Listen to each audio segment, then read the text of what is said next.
Amém. Nós saudamos a todos com a paz do Senhor Jesus Cristo. Vamos orar ao Senhor nesta hora, pedir ao Senhor uma bênção sobre as nossas vidas, que possa nos esclarecer todas as coisas durante este ensino, que seja Ele a guiar a nossa vontade. Nós bendizemos o Teu nome, Senhor, glorificamos a Ti, te pedimos, Senhor, nesta hora, que o Senhor possa estar nos ensinando no desenvolvimento, Senhor, deste estudo, mas que tudo venha ser para a honra e a glória do Teu nome, que o Senhor possa estar à frente de todas as coisas. Toma conta, nos dê discernimento, sabedoria, para alcançarmos um pouco mais de Ti. Fala, Senhor, com nossas vidas, através da Tua palavra. Nós oramos assim em nome do Senhor Jesus. Amém. Amém, meus amados. Nós estamos hoje trazendo o assunto dons do Espírito Santo. Dons do Espírito Santo. E por que que nós sempre trazemos e gostamos de estar tratando desse assunto? Irmãos, eu vejo que existe muita confusão relacionada a dons espirituais, aquilo que é o dom, o que é o mover de Deus, o que é o agir de Deus na vida do homem, e muitas vezes não se chega a uma conclusão, porque muitas vezes homens acham que é de um jeito e, mas nós vamos para outro jeito, e de uma maneira totalmente estranha. E conforme eu sempre falo aqui, a maneira correta de se analisar, ver as coisas, comparar, tomar partido ou tomar uma posição, é mediante a palavra de Deus. Se estamos falando de dons espirituais, dons do Espírito Santo, aquilo que Deus nos concede, nós não podemos falar daquilo que nós achamos, pura e simplesmente, mas devemos usar a palavra de Deus, que para nós, os crentes que creem no Senhor Jesus Cristo como único e suficiente Salvador, como Filho de Deus que morreu na cruz para nos salvar, derramando seu sangue ali precioso, nos concedendo perdão, e na sua ressurreição conquistamos ali o direito à vida eterna. Ele declara ali a vida eterna para todos nós. Nós que cremos nestas coisas, nós nos guiamos pela palavra. Não é entendimento humano, não é através de dogmas negativos. Aquilo que vai guiar na nossa vida como igreja, corpo de Cristo, é a palavra de Deus. Então, para darmos início, vamos ler aqui o texto de primeira epístola de Paulo aos Coríntios, capítulo 12. Nós iremos ler alguns versículos. Nós iremos ler do versículo 1 até o versículo 11. Assim nos diz a palavra do Senhor. Acerca dos dons espirituais, não quero, irmãos, que sejais ignorantes. Vós bem sabeis que eres gentios levados aos ídolos mudos, conforme eres guiados. Portanto, vos quero fazer compreender que ninguém que fala pelo Espírito de Deus diz Jesus é anátema. E ninguém pode dizer que Jesus é o Senhor, senão pelo Espírito Santo. Ora, há diversidade de dons, mas o Espírito é o mesmo. E há diversidade de ministérios, mas o Senhor é o mesmo. E há diversidade de operações, mas é o nosso Deus que opera tudo em todos. Mas a manifestação do Espírito é dada a cada um para o que for útil. Porque a um pelo Espírito é dada a palavra da sabedoria, e a outro pelo mesmo Espírito a palavra da ciência, e a outro pelo mesmo Espírito a fé, e a outro pelo mesmo Espírito os dons de curar, e a outra a operação de maravilhas, e a outra a profecia, e a outro dom de discernir os espíritos, e a outra a variedade de línguas, e a outra a interpretação das línguas. Mas um só e o mesmo Espírito opera todas estas coisas, repartindo particularmente a cada um como quer. Então, irmãos, nós estamos aqui tratando de dons do Espírito Santo. E o que é a manifestação do Espírito Santo através dos dons espirituais na vida do crente, daquele que aceitou Jesus verdadeiramente, daquele que hoje é uma nova vida e vive uma vida santa. Então, irmãos, quando a gente trata dessas coisas, nós tratamos de uma maneira séria, correta, sem engano, sem brincadeira, para não ficar subentendido que o Espírito Santo ele vai habitar em qualquer um, de qualquer maneira, pura e simplesmente porque houve um levantar de mão, foi lá na frente e disse que aceitou Jesus. O Espírito, conforme a palavra diz, o Espírito Santo, puro, separado, ele também vai habitar num templo que está separado para a habitação dele, do Espírito Santo. Vamos querer colocar o Espírito Santo em qualquer templo. E que é que eu estou falando isso? O Senhor, ele nos chamou para sermos santos, para sermos transformados. Porque a palavra diz que o Espírito, que o mundo não pode receber, esse Espírito, ele habita em nós. Por que o mundo não pode receber? Porque o mundo não vive separado, não vive em santidade para o Senhor. Então, se eu vivo em santidade, separado, irmão, quando eu falo santo não é melhor, não é santo, sem pecado, sem erro, nada disso não. Mas santo é separado, é uma vida esforçada para não pecar, para não estar errando, mas fazendo de tudo para andar na presença do Senhor. Aí o Espírito Santo, ele habita nesse templo, separado. E o que são os dons do Espírito Santo, ou os dons espirituais? É a manifestação do Espírito Santo no crente. É a ação do Espírito Santo que capacita-o com poder para a realização de quê? De uma tarefa, segundo a vontade de Deus. Que isso aqui fique bem claro, segundo a vontade de Deus. Ninguém fala assim, vou usar o dom para isso, para aquilo. Irmãos, os dons, ele é para edificação da igreja. E aí quando nós estamos falando aqui igreja, é a nossa congregação, as nossas vidas. Mas não é para edificação, exaltação própria. Não. Dom, conforme lemos, para que recebamos e que possamos ser edificados aqui. Mas olha o que a palavra de Deus fala. Vamos fixar bem, meu irmão.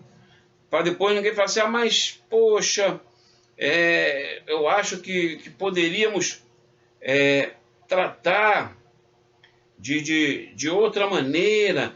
Não pode ser de maneira diferente. Negativo. Porque fala assim, eu quero, 1 Coríntios 14, versículo 5. Pois nós iremos voltar aqui, iremos ler outros versículos aqui.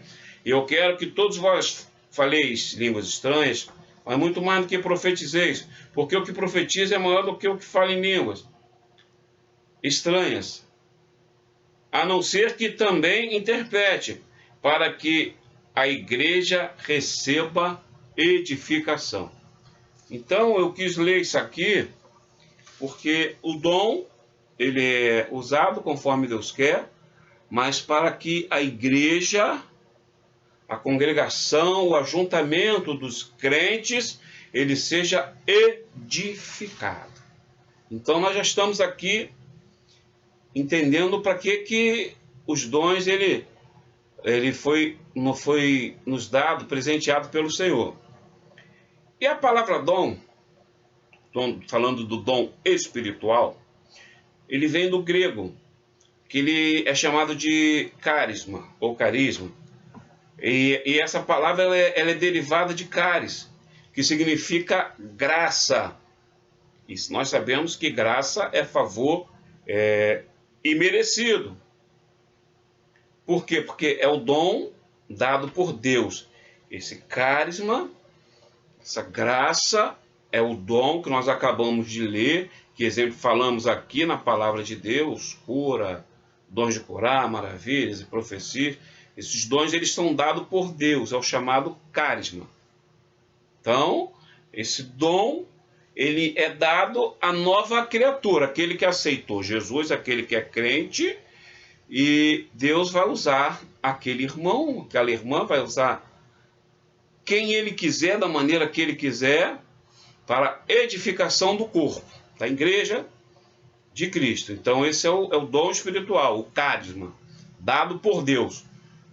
Agora, nós temos também o chamado dom natural, que é o chamado doreia.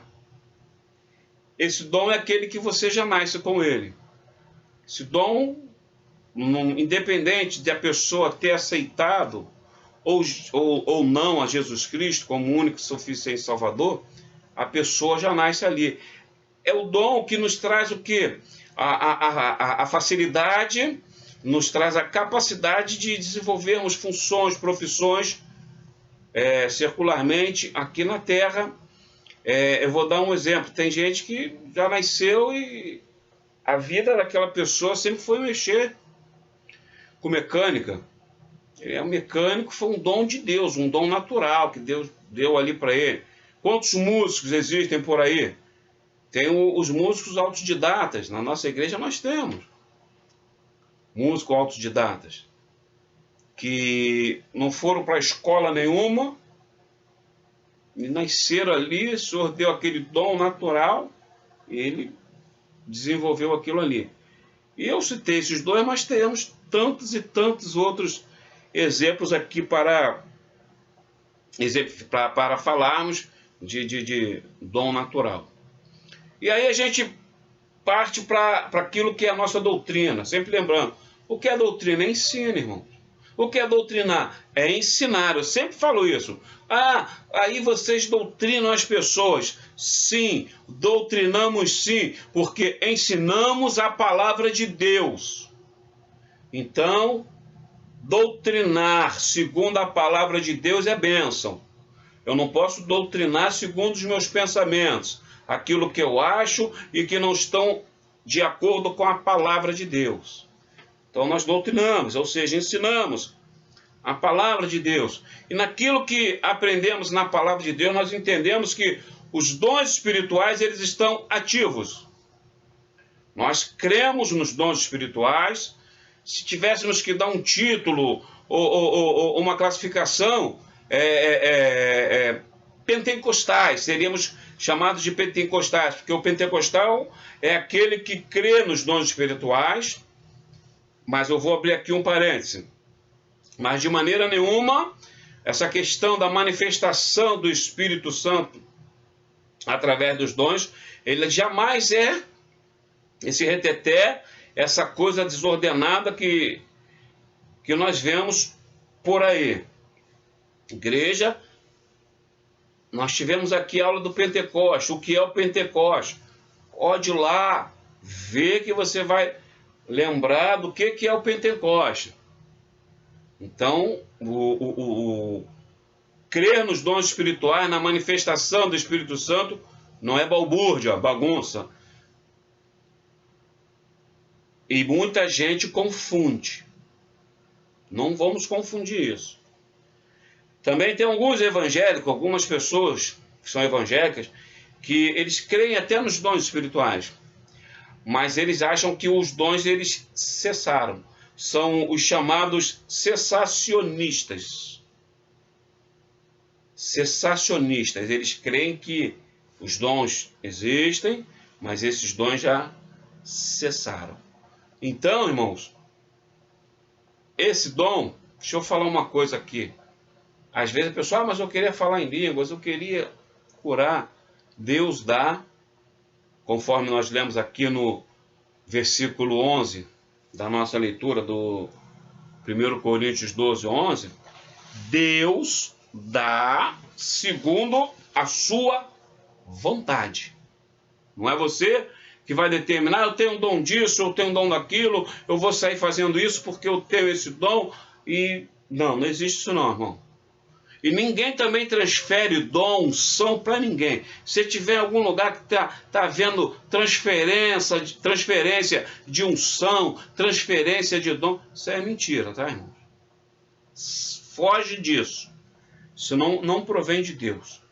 E olha o que a palavra de Deus diz aqui, no primeira carta aos Coríntios 12, versículo 11. Mas um só e o mesmo Espírito opera todas estas coisas, repartindo particularmente a cada um como quer. Ou seja, é como Deus quer, não é como eu quero, não. Sempre lembrando isso, dom eles não são nossos. Não é para manipular ninguém e nem para ser banalizado. Porque hoje nós vemos uma banalização dos dons. Dons para identificar CPF, número de casa, número de telefone e adivinhações que não edificam nada a igreja, pessoas que psicografam como se estivessem recebendo mensagem de Deus, irmãos. A palavra de Deus não tem nada disso não, irmãos. Ah, mas ele recebeu de Deus e, irmão, a palavra diz que o diabo ele ia se transformar em anjo de luz. E, se possível fosse, iria enganar até os escolhidos. Então, vamos estar atentos a todas essas coisas. Os dons eles não são nossos, não é para nós usarmos da maneira que nós queremos, não é para manipular ninguém.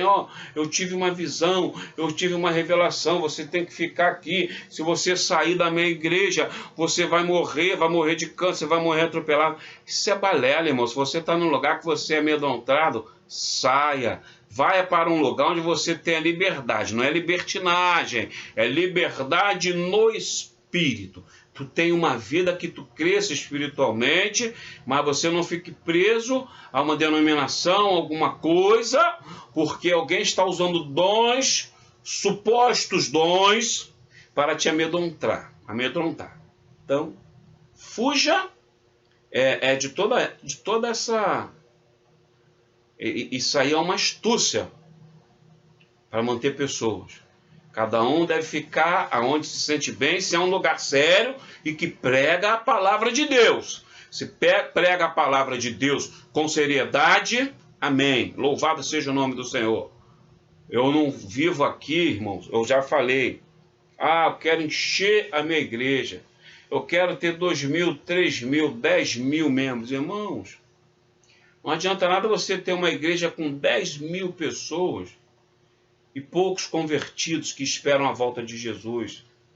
Mas se você tem poucos membros numa igreja e todos esses aguardam a volta de Jesus, amém. Foi uma bênção. Não que nós não queremos ter 10.000 pessoas, todas elas convertidas esperando a volta de Jesus. É uma maravilha também, irmãos. Então eu não fico num extremo ou no outro não, mas eu acho que o mais importante de ter números são pessoas convertidas ao Evangelho, que aguardam a salvação, que esperam a volta de Jesus. Isso é um ponto. Então a gente tem que trabalhar dessa maneira. E outra coisa, o Espírito Santo se manifestou na minha vida, então eu pulei, fiquei sem noção, aí entrei numa desordem. Não, irmãos. O Espírito Santo, ele não entra em ninguém para trazer desordem, que a pessoa fique descontrolada. Ah, eu não sabia nem o que eu estava fazendo. Mentira, irmãos. Mentira.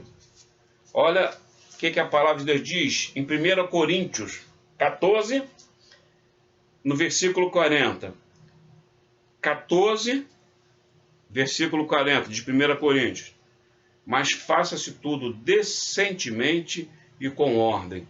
Isso aqui era a necessidade de ordem no culto, a operação do Espírito Santo na vida daquele. Então, primeiro nós estamos fazendo aqui uma estrutura, aprendendo o que é dom, como é que o Senhor usa, para desmistificar. Ah, quando o Espírito Santo me pega, o Espírito Santo não pega em ninguém, irmãos. Ali lá em 1 Coríntios 3,16, nós somos templo do Espírito Santo de Deus. Se fosse para ser assim, iríamos viver fora de sintonia o tempo todo.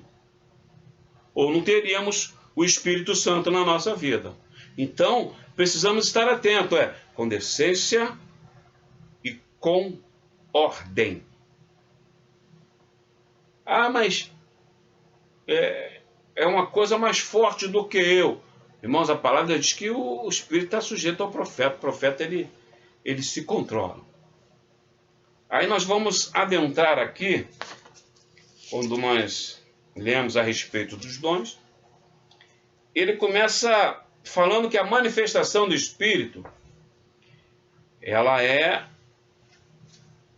desta maneira. Não tem, eu queria ver se tem psicografando, carta, se tem pulando, caindo no chão, desmaiando. Eu gostaria que prestássemos muito bem a atenção daqui por diante. Se prestamos atenção até agora, daqui em diante, vamos prestar um pouco mais de atenção.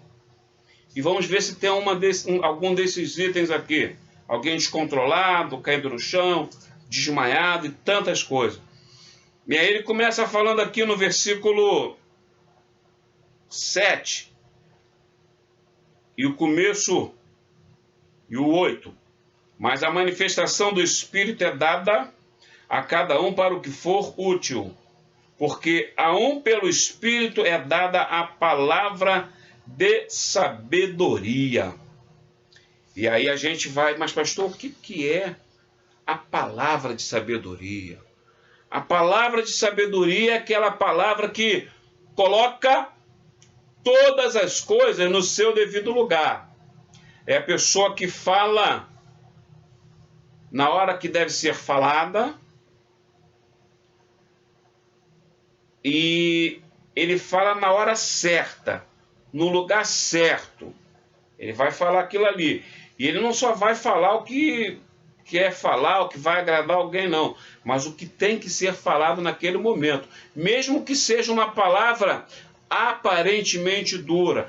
Irmãos, eu sempre prezo por isso. Vamos desmistificar. Ai, que palavra dura. Se foi uma palavra para que você tivesse um conserto na vida, não foi dura, não. Foi uma palavra de amor, com sabedoria, mas com autoridade do Espírito Santo para produzir fé, vida na tua vida. Então, a palavra de sabedoria, ela é dessa maneira. Ela traz o homem ao raciocínio, a pensar, no momento certo. Então, é dessa maneira. Ah, mas é só o que o homem quer ouvir? Não. É o que nós precisamos ouvir. Nós iremos ler aqui 2 textos. Primeiro é Colossenses 4, no versículo 12, versículo 6. Colossenses 4, versículo 6. A vossa palavra seja sempre agradável, temperada com sal, para que saibais como convém responder a cada um. Interessante, né, irmão? Você saber como convém a responder a cada um, não quer dizer que vai ser somente o que a pessoa quer. Mas ao mesmo tempo, essa palavra ela vai ser agradável, temperada com sal, vai ter sabor. Quem provar dessa palavra vai falar assim, poxa, que coisa, né? Ele falou de um jeito, essa pessoa falou de um jeito comigo, mas não é que surtiu efeito, que coisa boa. É a palavra temperada com sal. Entendeu? Palavra que de sabedoria, o Espírito Santo agindo. E aí nós vamos ler também aqui em Tiago 3, versículo 17. Olha o que diz a respeito da palavra e da sabedoria. Mas a sabedoria que do alto vem é primeiramente pura, depois pacífica, moderada, tratável, cheia de misericórdia e de bons frutos, sem parcialidade e sem hipocrisia. Que coisa, irmãos. A sabedoria que ela vem do alto, ela é sem parcialidade, ou seja, ela é para todos. A palavra de Deus é para todos. O pecado é para todos. Ah, para fulano é pecado, mas para o outro fulano não é pecado. Para a pobrezinha ovelha é pecado. Ah, para o pastor não é pecado. Não, irmão, pecado é pecado para todo mundo. Acabou, não tem essa. Então a palavra é essa. Ó, não vai roubar, não vai roubar, não vai matar, não vai matar. E acabou, pronto. Não vai mentir, não vai mentir, não vai se prostituir. E isso é para todo mundo. Então ela não tem parcialidade. Só serve para um lado, para o outro lado não serve. Então é a palavra de Deus na nossa vida. A palavra de sabedoria, ela serve para quê? Serve para aconselhar, para você dar um conselho para alguém que está precisando. Então é palavra de sabedoria, o dom do Espírito. E aí nós não identificamos aquele cai-cai, aquela bagunça, aquela coisa desordenada, sem sentido, sem decência e sem ordem. Vamos continuar. E aí, aqui na Coríntios 12, continua falando. Falamos palavra de sabedoria e é outro. Pelo mesmo Espírito, a palavra da ciência.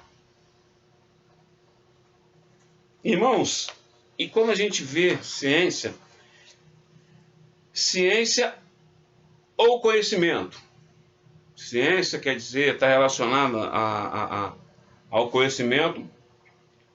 E esse dom, na vida do crente, ele nos dá um conhecimento de um fato que está acontecendo, e você não sabe, e o Senhor te revela, te mostra ali o que está, ele traz à tua mente, ele vai te mostrar, ele vai te revelar aquilo ali, ou alguma coisa que também já aconteceu. Isso é o dom de ciência, é o conhecimento. Olha onde nós iremos ler. João 4,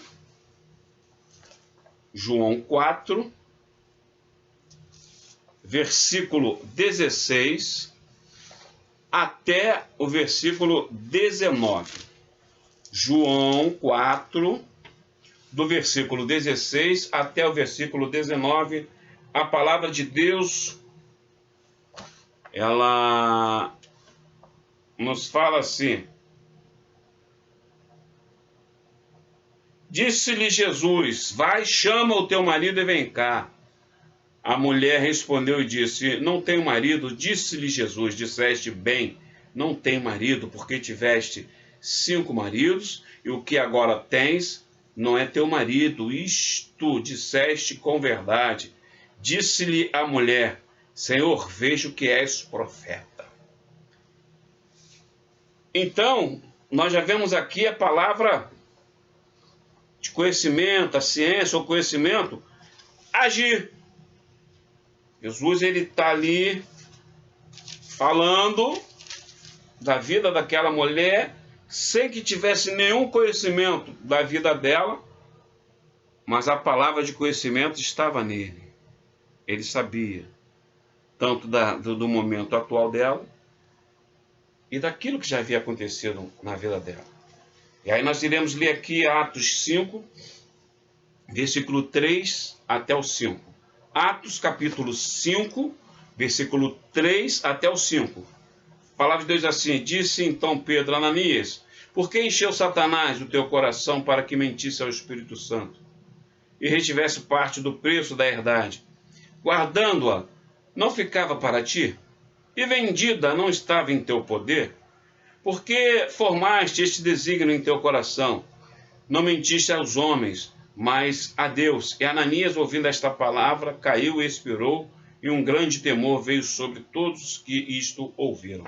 Irmãos, o que acontece? O que eu falei? Que a palavra de conhecimento é, muitas vezes, de coisa que já aconteceu, ou está acontecendo.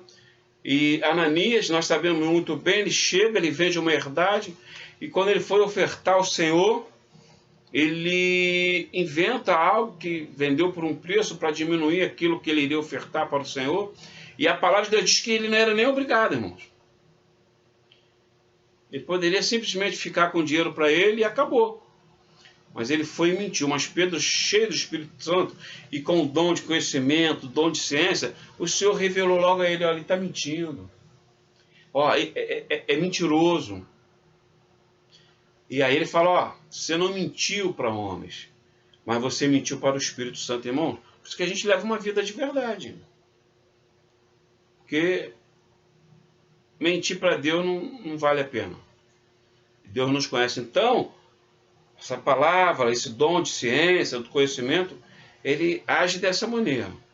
Ele identifica um fato que está acontecendo que você não sabe, Deus te revela, alguém te traz alguma coisa, vai falar alguma coisa para você, e o Senhor fala lá no seu coração: ó, não é isso não. Está mentindo, essa pessoa está mentindo. Ó, então ele vai contar uma história do que aconteceu, Deus te revela: não aconteceu desse jeito não, hein? Ele agiu totalmente de maneira errada, mas está tentando aqui. Então, ninguém se esconde de Deus. Então, vamos aprendendo e vamos colocar em prática todas essas coisas nas nossas vidas. Amém, irmão?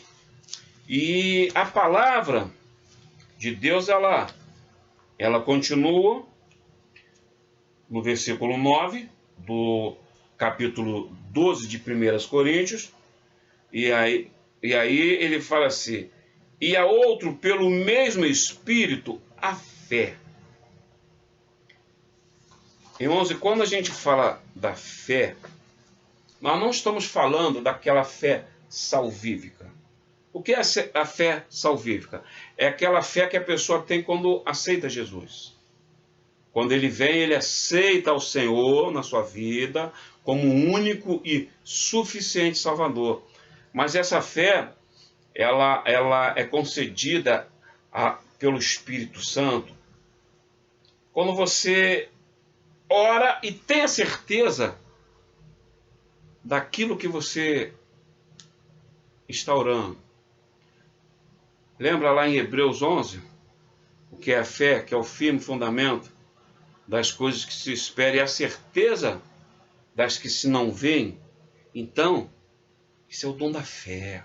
Você ora: ó, fulano, tá difícil, tá? Não vai mais amanhecer o dia não. Aí você ora: Senhor, tu é o dono da vida.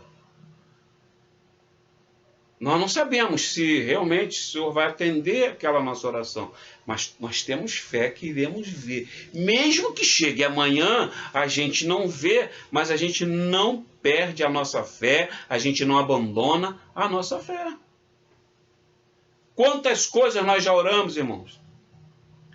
E muitas delas o Senhor nos atendeu, e outras nós não fomos atendidos, e nem por isso deixamos de orar com fé, acreditando que o Senhor há de ouvir e operar na nossa vida, na nossa oração. E aí nós iremos ler aqui no Evangelho de Marcos, capítulo 11, versículo 23, que vai dar uma noção do que é nós orarmos com fé. E temos fé que aquilo vai se cumprir. Ele fala assim: porque em verdade vos digo que qualquer que disser a este monte: ergue-te e lança-te no mar, e não duvidar, olha a fé, agindo em seu coração, mas crê que se fará aquilo que diz, tudo o que disser lhe será feito. Então, irmãos, essa é a fé que nós acabamos de falar aqui. Esse é o dom de fé. Você ora, você crê que Deus vai operar. Então, esse é o dom de fé. Não é aquilo, não, eu quero e Deus quer também e Deus já fez. Isso aí está fora daquilo que a palavra de Deus diz. Porque quando você fala, Deus já fez também e Deus quer, você está deixando de falar que Deus é soberano. Como é que eu vou falar que Deus quer? Ele é soberano. Se Deus quiser, se Ele permitir, se for vontade de Deus, aí Ele faz. Eu tenho que ter fé, que crê que eu vou orar, Ele vai ouvir e Ele pode resolver fazer. Se Ele fará ou não, já não cabe mais a mim. Então a gente tem que estar atento a toda essa situação. E aí ainda no versículo 9 do capítulo 12 de 1 aos Coríntios. E a outro pelo mesmo Espírito os dons de curar. E aí, irmãos, eu vou abrir aqui um parênteses, porque eu não gosto de denominar os dons espirituais como 9 dons espirituais. Por quê? Justamente porque o quarto que fala aqui, o quarto dom, se repararmos na palavra, você pode conferir na tua Bíblia, do primeiro capítulo aos Coríntios, primeira carta aos Coríntios 12, no versículo 9, no final do versículo, fala assim, a outro pelo mesmo Espírito os dons de curar. Então, nós vemos que dentro de um dom nós temos alguns. E aí, nós nos perguntamos, por isso que eu não gosto de falar que somos novos, porque os dons, ele está no plural, é mais que um, até o infinito. E que maneira a gente entende os dons de curar? Ele está bem claro, irmãos. É o Senhor operando cura. Agora, o Senhor cura só de uma maneira? Não. O Senhor, ele tem inúmeras maneiras em que ele opera a cura. Inúmeras maneiras. Pede uma oração, uma imposição de mão, e você está orando em casa, e ele cura, um louvor, está ali a igreja reunida, cantando, e o Senhor operando ali milagres e cura, e você levanta numa madrugada e ora. Então o Senhor, ele tem várias maneiras de curar. Nunca com toalhinha, nunca com tratamento de água, com esse materialismo aí que é usado, que é vendido para um povo incauto que não lê a palavra de Deus. Nunca desse jeito, mas sempre com a ação do Espírito Santo. E é uma autoridade de Deus que dá. É dom, porque olha o que diz aqui Lucas 9, versículo 1 e 2. E convocando os seus 12 discípulos, deu-lhes virtude e poder sobre todos os demônios, para curarem enfermidades. E enviou-os a pregar o reino de Deus e a curar os enfermos. Então, o dom de curar é a cura que o Senhor, ele deu essa condição e se prepara através do dom espiritual para ele curar. Mas não é para virar um curandeiro, vender cura por aí. Aqui na minha igreja tem oração poderosa, vem aqui, que aqui você vai ser curado, aqui você vai receber a bênção, porque a oração que tu fizer aqui. Não caia nesse golpe, irmãos. Eu não vou aqui estar fazendo propaganda de nada e de ninguém. Mas nós vemos orando nesses últimos dias por muita gente, por muitas pessoas. A maioria das pessoas que nós oramos, graças a Deus, foram curadas. Mas não foi a nossa oração. Foi Deus quem decidiu curar. Algumas outras pessoas que nós oramos faleceram, morreram. Está na economia de Deus, Deus sabe de todas as coisas. Mas não é por isso que agora nós vamos colocar uma placa lá na igreja, falar, vem aqui receber oração forte, oração do milagre impossível, a campanha disso, daquilo outro. Irmão, o nome de Jesus é que tem que ser exaltado. Nós não estamos vendendo nada. Nós não queremos ganhar um centavo com o evangelho. O nosso interesse é ganhar vidas para Jesus. Então o dom de curar é isso.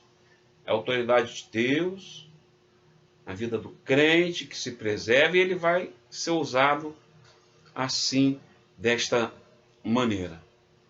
Então, irmãos, vamos estar atentos para não cairmos nesta armadilha. Vamos continuar a nossa leitura. E aí no versículo 10 de 1 Coríntios 12, fala assim, e a outro, a operação de maravilhas. Operação de maravilhas. Irmãos, quando Deus ele mexe com a natureza, isso é uma operação de maravilha. Quando o Senhor ele abriu o Mar Vermelho, isso foi uma operação de maravilhas. Quando aconteceram aquelas maravilhas ali no Egito, que muitas pessoas chamam de praga, a palavra de Deus chama de maravilhas. Olha só o que a palavra de Deus, lá em Êxodo 4, versículo 21, nos fala. A gente fala assim, foi praga. Não, irmão, aquilo ali foi maravilhas que o Senhor operou. Olha o que diz aqui, Êxodo 4, versículo 21. Ele fala assim, e disse o Senhor a Moisés, quando voltares ao Egito, atenta que faças diante de Faraó todas as maravilhas que tenho posto na tua mão, mas eu endurecerei o seu coração para que não deixe o povo ir. Então, é maravilha, irmãos. A palavra de Deus diz que o sol estava seguindo o seu curso, a lua seguindo o seu curso, e Josué orou, e o sol se deteve, e a lua se deteve, e não seguiram os seus cursos. Isso é operação de maravilha. É Deus ali mexendo com a natureza, com a criação dele, com a criação em favor dos crentes, ou para mostrar alguma coisa. Recentemente nós tivemos um caminhoneiro, que o caminhão dele começou a pegar fogo. Na estrada ele não tinha o que fazer, o caminhão carregado. Se aquela carga fosse destruída, o caminhão fosse destruído, ele certamente teria um prejuízo imenso.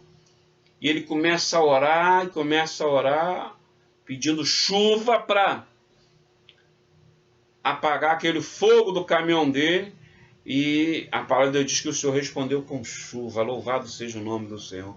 E apagou o fogo daquele caminhão, não destruiu o ganha-pão daquele homem ali que, creio eu, que era um servo do Senhor. Então, irmãos, isso é operação de maravilhas. Quando o Senhor mexe com a sua criação, abre o mar e faz lua parar, faz o sol voltar, uma série de coisas. Tanto que lá no Egito as pessoas pensaram que... algumas pessoas dizem pragas do Egito, mas a palavra de Deus nos diz que foi maravilhas, foram maravilhas que o Senhor operou ali. E aí continua aqui no versículo 10 ainda, na metade do versículo, e a outro, a profecia. E aí a gente chegou numa... O que é profecia? A profecia, ela revela as coisas futuras da parte de Deus. Tá, irmãos? A profecia, quem profetiza, ele está falando da parte de Deus.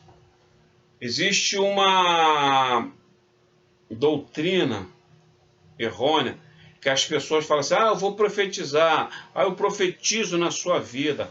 Irmãos, isso não existe. Eu vejo ensinamento, vai varão, vai varô, profetiza na tua vida que você já casou, que você vai casar. Irmão, isso é antibíblico. Quem fala em profecia tem que falar da parte de Deus, tem que falar aquilo que Deus colocou na sua boca. As pessoas elas estão falando de um desejo do seu coração como se fosse uma profecia. E outra coisa, a profecia para ser de Deus, ela tem que se cumprir. E nos dias atuais de hoje, a maior profecia é a palavra de Deus para as nossas vidas. Nós vamos ver aqui, exemplo, em Gênesis 50. Gênesis 50, 24 e 25. Olha o que é a profecia. Gênesis, livro do Gênesis, 50, 24 e 25.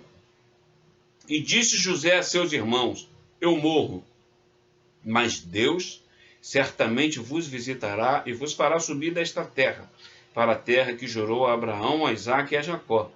E José fez jurar os filhos de Israel, dizendo, certamente vos visitará Deus e fareis transportar os meus ossos daqui. E o que aconteceu aproximadamente 430 anos após essa profecia? O povo de Israel, ele sai do Egito e ainda vão lá e pegam os ossos, que o corpo de José havia sido embalsamado em caixão, e eles levam para o Egito. Isso é uma profecia. Demorou muito? Demorou, mas é profecia de Deus.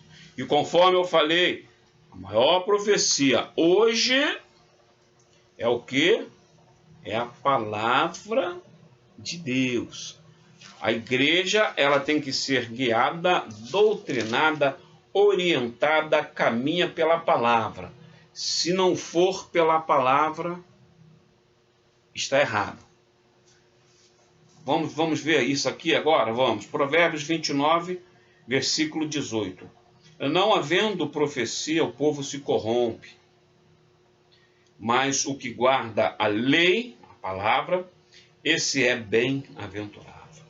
Então, se você guarda a palavra, você é bem-aventurado. Sabe o que quer dizer bem-aventurado?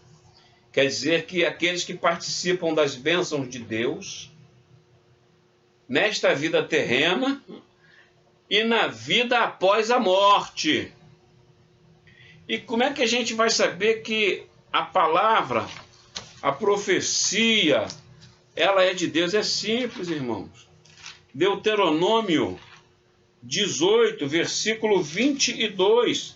Deuteronômio 18, versículo 22 fala assim, quando o tal profeta falar em nome do Senhor, e tal palavra se não cumprir nem suceder, assim, esta é a palavra que o Senhor não falou. Com soberba falou tal profeta, não tenhas temor dele. Então, irmãos, a gente vai ver que a profecia, ela tem que vir da parte de Deus. E a única maneira de você saber que ela é de Deus ou não é quando ela se cumpre. Quando ela não se cumpre, ela não é de Deus.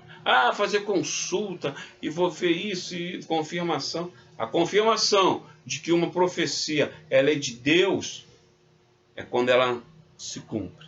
Se ela não se cumpriu, ela não é de Deus. Eu lembro que eu tive uma vez em uma congregação, eu prefiro não falar nome aqui, porque a intenção não é expor nada em ninguém, congregação nenhuma, e sim fatos que acontecem que devemos estar alerta, que naquela semana um jovem iria estar empregado.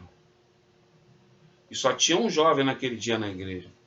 E o jovem tomou aquela profecia para ele e não foi naquela semana, nem naquele mês, e não houve emprego, não houve porta aberta nenhuma. E aí eu pergunto, foi de Deus? Não. Porque a profecia, ela tem que se cumprir para ser de Deus ou não. Não existe outra maneira de falar que é de Deus, vamos fazer dessa maneira, vamos consultar isso ou consultar aquilo. Sempre lembre dessa referência, Deuteronômio 18, 22. Você vai ver o que é profecia de Deus. E aí a gente continua no versículo 10 de 1 Coríntios, de 1 aos Coríntios 12. E a outro, o dom de discernir os espíritos. Irmão, isso aqui é muito profundo, discernir os espíritos. Por quê, irmãos? Hoje em dia nós vemos que tem gente achando que está tudo muito igual, está tudo muito direitinho, que pode ser de qualquer maneira. Não, irmão. O Espírito Santo é santo. A palavra de Deus é a palavra de Deus. Não tem outra maneira. E eu sempre cito esse exemplo aqui, de Paulo, de Timóteo. E eles caminhavam ali e atrás dele ia ali uma moça, chamando eles de homens de Deus. Vamos ler aqui a referência. É Atos dos Apóstolos 16, a partir do versículo 16 até o 18, fala assim: aconteceu que, indo nós à oração, nos saiu ao encontro uma jovem que tinha espírito de adivinhação, a qual, adivinhando, dava grande lucro aos seus senhores. Esta, seguindo a Paulo e a nós, clamava, dizendo: estes homens que nos anunciam o caminho da salvação são servos do Deus Altíssimo. E isto fez ela por muitos dias. Mas Paulo, perturbado, voltou-se e disse ao espírito: em nome de Jesus Cristo te mando que saias dela. E na mesma hora saiu. Então nós vemos o discernimento de espírito, irmão. A gente vê que Paulo estava ali caminhando caminhando e andando, e aquela menina falava até uma verdade, irmão. Esses homens aí que anunciam a salvação.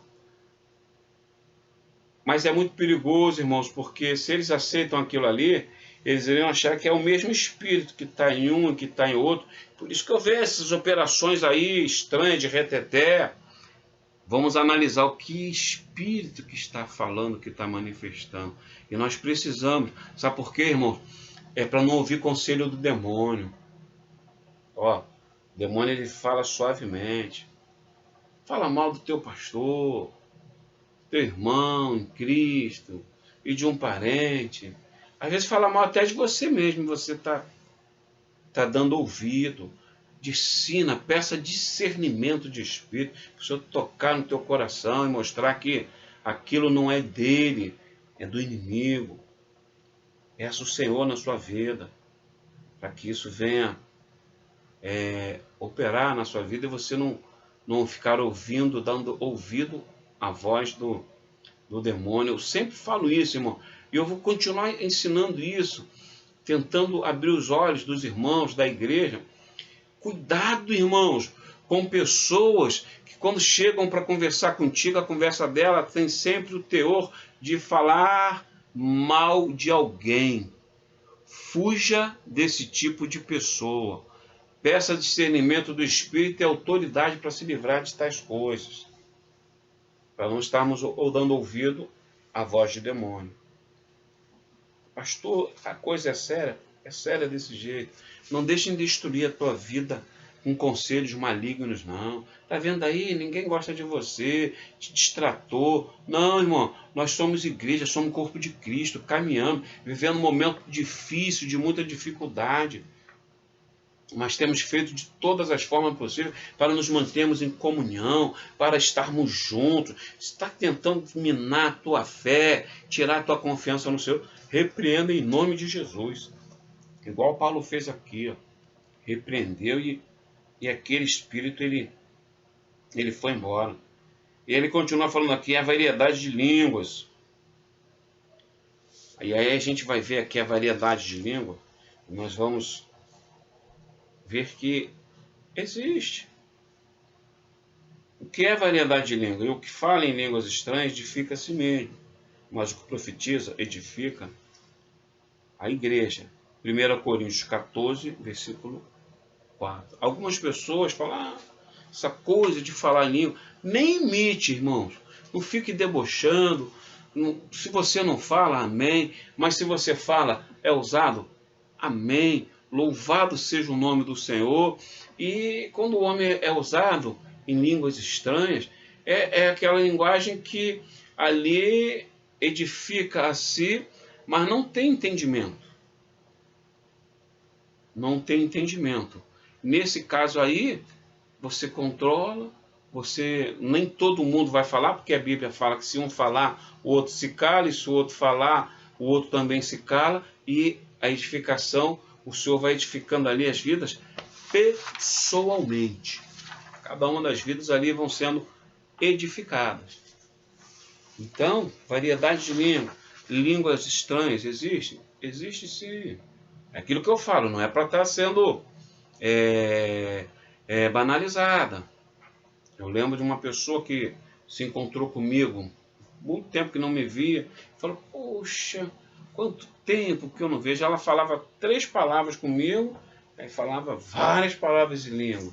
E no meio da rua ficou uma coisa estranha, banalizada, e que ninguém entendeu nada e também nem eu entendi. Então, tudo tem que ter decência, irmão. Se você quer falar, se você é usado em línguas, peça o Senhor para te usar, mas tudo sempre com decência e ordem no momento certo. E aí a gente continua aqui no versículo 10, no final do versículo, ele fala assim, e a outro, a interpretação das línguas. No versículo 10 de primeira carta aos Coríntios 12, versículo 10, lá no final do versículo fala assim, e a outra, a interpretação das línguas. O que é a interpretação das línguas? Interpretação das línguas, ela não é tradução. Não é aquela coisa que a pessoa vai ser usada ali em línguas estranhas e aí está sendo reproduzida, não. A interpretação das línguas é aquilo que Deus coloca no coração da pessoa e a pessoa vai transmitir à igreja como uma profecia ou como uma palavra de ânimo, porque nem toda palavra que o Senhor manda falar, ela muitas vezes é profética, mas é de ânimo, é de ajuste, e ela serve para todas essas coisas. E muitas vezes, na maioria das vezes, ou todas as vezes, podemos dizer assim, tem alguém sendo usado em línguas estranhas, mostrando ali a manifestação do Espírito Santo. E para nós encerrarmos aqui, irmãos, nós vamos lembrar que o mais importante de tudo isso é nós termos o amor por Deus e amor ao próximo. Não adianta ter uma vida cheia do Espírito Santo, cheia de dons espirituais, e não amar o próximo, não amar o irmão, e não amar até o inimigo. Também isso dói, né? Lá no calo, né, irmão? Lá no joanete. Mas é assim, é amar. Sabe por quê, irmãos? Olha o que a palavra de Deus diz em 1 Coríntios 13, versículo 1 e 2. Primeira carta aos Coríntios, capítulo 13, versículo 1 e 2, fala assim, ainda que eu falasse as línguas dos homens e dos anjos, e não tivesse amor, em alguma outra tradição vai estar caridade, seria como metal que soa ou como sino que tine. E ainda que tivesse o dom de profecia e conhecesse todos os mistérios, toda a ciência, e ainda que tivesse toda a fé de maneira tal que transportasse os montes e não tivesse amor, nada seria. Então, irmãos, para encerrarmos aqui esse ensino, os dons espirituais, eles estão aí. As manifestações do Espírito são bem claras, conseguimos aqui defini-las aqui conforme explicaram na realidade, porque elas já são definidas pela Bíblia. Não temos aqui nós o que definir, mas a Bíblia ela nos mostra. Então tudo isso é importante na vida do crente, é uma bênção, mas se não houver o amor, não seríamos nada. Que esse estudo, que essas palavras, elas fiquem gravadas no nosso coração, como se fosse escrita na pedra, gravada ali eternamente, para que possamos crescer na graça e no conhecimento. Vamos agradecer a Deus. Bendizemos, Senhor, o teu nome, te glorificamos e te pedimos, Senhor, que todas as pessoas, ó Pai, que tiverem contato com esta palavra, com este ensino, elas possam aprender um pouco mais de Ti, não daquilo que o homem muitas vezes quer colocar, mas que sejam, ó Pai, tirada de todo embaraço, de todo engano, e que possa ter a sua mente esclarecida. Onde este ensino chegar, que possa esclarecer, trazer mudança. Nós oramos assim em nome do Senhor Jesus. Amém. E em nome de Jesus dizemos, com o amor de Deus, o nosso eterno Pai, que a graça maravilhosa do Senhor Jesus, o nosso eterno Salvador, as doces consolações e comunhão do Espírito Santo de Deus, seja com todo o povo do Senhor espalhado sobre a face da terra, até a volta do Senhor Jesus. Amém. Amém, meus amados. A todos a paz do Senhor Jesus.